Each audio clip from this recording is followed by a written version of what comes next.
చూడండి. కానీ ఓ రోజు వస్తుంది. ఇంటిగ్రేటెడ్ స్కూళ్లకు ఆర్థిక సాయం అందించండి.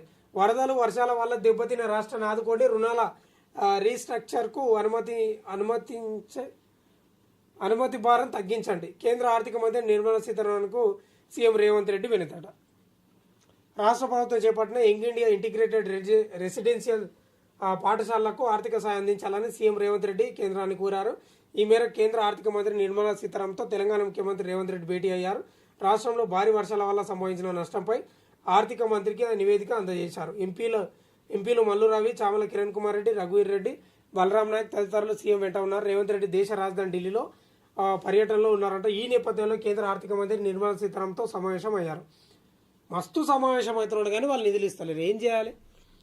భారతదేశంలో కేంద్రానికి వెళ్ళే పన్నులలో మన రాష్ట్రం అత్యధికంగా పోతాయి తెలుసా.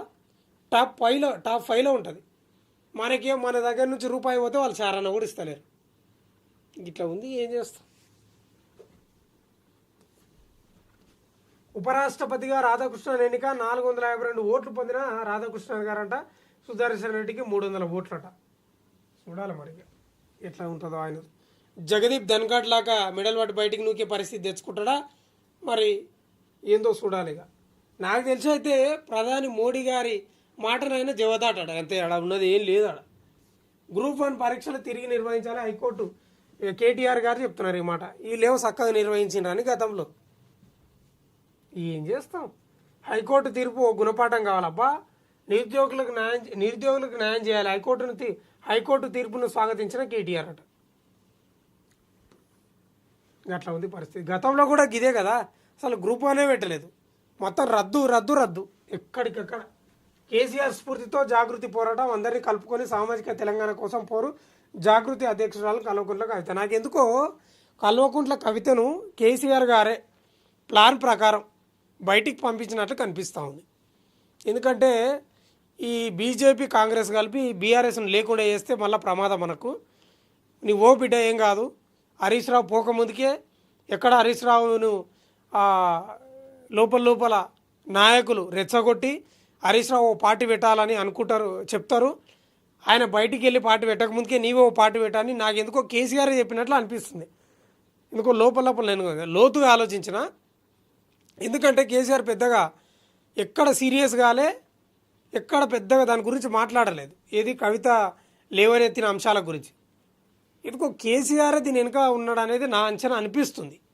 మళ్ళీ విచిత్రం ఏంటంటే కవిత కేసీఆర్ని తిట్టలేదు, కేటీఆర్ని తిట్టలేదు. హరీష్ రావును సంతోష్ రావు తిట్టిపోయింది. అదే ప్లానే. ఎందుకంటే రాజకీయం ఇది. కేసీఆర్కు రాజకీయ చాణక్యుడే, అనుభవం చాలా ఉంది. ఇక్కడ మరొక పార్టీ అవసరం ఉంది. 2 జాతీయ పార్టీలు ఉన్నాయి, ఒకటి ప్రాంతీయ పార్టీ ఉంది. ఇంకొక ప్రాంతీయ పార్టీ అవసరం కాబట్టి కేసీఆర్ చేసినట్లు కనిపిస్తూ ఉంది. అందుకే నాకు కేసీఆర్ స్ఫూర్తితోటే ముందుకు పోతుందంట. ఇక కేసీఆర్ స్ఫూర్తితోటి పోకపోతే హరీష్ రావు స్ఫూర్తితోటి పోతాంటారా మీరు? పోరు అంతే చెప్పారు కదా. ఆర్టీసీ కొత్త పథకం అంట, యాత్ర దానం అంట. పెద్దల బర్త్డే రోజు పేదలకు పుణ్యతీర్థ సందర్శన పోస్టర్ని ఆవిష్కరించిన మంత్రి పొన్నం ప్రభాకర్ అంట. సామాజిక బాధ్యతలో భాగంగా యాత్రాదానం అనే వినూత్న కార్యక్రమానికి టీజీఎస్ ఆర్టీసీ శ్రీకారం చుట్టింది. వ్యక్తుల పుట్టినరోజులు, వివాహ వార్షికోత్సవాలు, పండుగలు, ఇతర శుభకార్యాలు తదితర ప్రత్యేకమైన ఆనందదాయకమైన రోజుల్లో అనాథలు, నిరాశ్రయులైన వృద్ధులు, దివ్యాంగులు, నిరుపేద విద్యార్థులు ప్రసిద్ధ పుణ్యక్షేత్రాలకు, పర్యాటక ప్రాంతాలకు, విహార యాత్రలకు తీసుకెళ్లడమే ఈ కార్యక్రమం ముఖ్య ఉద్దేశం అంట. సరే చేయండి, మంచిదే కదా, సంతోషం. ఇవి ప్రధానంగా ఈరోజు వార్తాపత్రికలలో వచ్చినటువంటి వార్తలు.